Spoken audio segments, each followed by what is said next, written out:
Hello, in celebration of upcoming World Sexual Health Day 2016, we at the UBC Sexual Health Lab thought that we would take this opportunity to debunk some popular sex myths. We know that sex myths can be very harmful in terms of stigma and prejudice and increasing disparities around sex-related problems.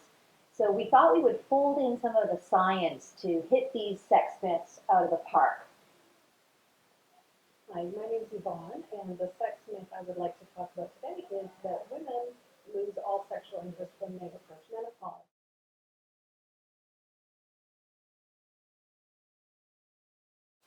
And what research has shown is that there's only a small number of menopausal women who experience sexual difficulties in terms of arousal, and that a lot of women actually experience an increase in sexual interest as they go through menopause.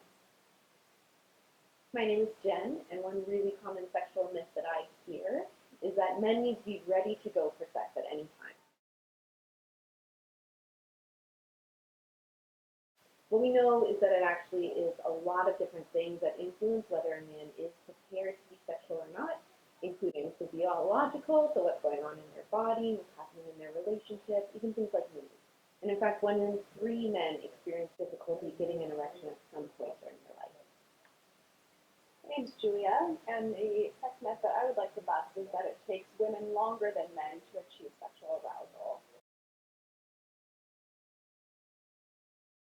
Research at McGill University found that on average it actually takes about the same amount of time for men and women to reach sexual arousal, and that the orgasm gap, the idea that men have more orgasms than women, is actually a result of the prioritization in Western culture on sexual acts that make it easier for male-bodied people compared to female-bodied people to achieve orgasm. Hi, I'm Adrienne, and I'm sure we could all generate a pretty long list of euphemisms to describe female external genitalia. If you ask more people to give you the correct name, most of them will say the vagina, as in the clitoris is part of the vagina. The clitoris is actually part of the vulva, which also contains the labia minora, the labia majora, the vulvar vestibule of the clitoris, as well as the introitus, which is the entrance to the vagina. The vagina itself being the internal muscular canal that connects the vulva to the uterus via the cervix. I think this is a really important distinction to make when talking about sex, because although the vagina is a major player for people who enjoy sexual penetration involving their or their partner's vagina, it really obscures the many ways that people enjoy their sexuality, and that the vagina may not be the most important part for most people's sexual pleasure. Hi, I'm Sylvain, and the sexual myth which I want to talk about is the idea that men only want to have sex for physical pleasure, while women only want to have sex for emotional closeness. In fact, research shows that in both men and women, they report a huge number of different reasons for having sex, and that the reasons around physical pleasure and fun, as well as emotional closeness and commitment, were among the top 10 reasons for having sex for both men and women. Hi, my name's Emily, and I'd like to dispel the myth that a vagina will get looser with more sex.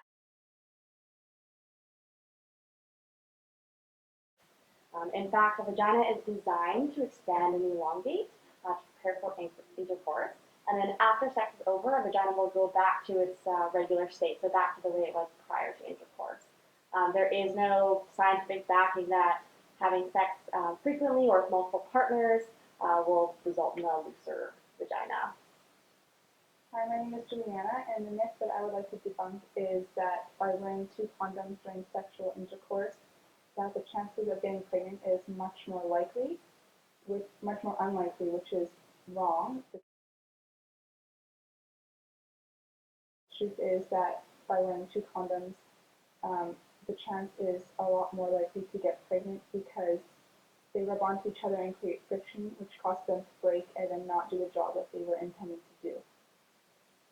And I'm Lori Brotto, and the myth that I would like to debunk is that if an individual or a couple plans sexual activity, that the sex they're planning is then clinical and contrived and boring and unexciting. And I would counter that with the statement that what else do you do in your life that's exciting and valued that is unplanned? So when couples plan for sex, it allows for two other important C's, one being communication, the opportunity to express wishes and desires ahead of time, and the second important C that it affords is consent, and that is the willing, agreeing upon sexual activity free of coercion. So we hope you enjoyed this brief snippet of some of our top pet peeve sex myths and the science to counter these sex myths. And happy World Sexual Health Day.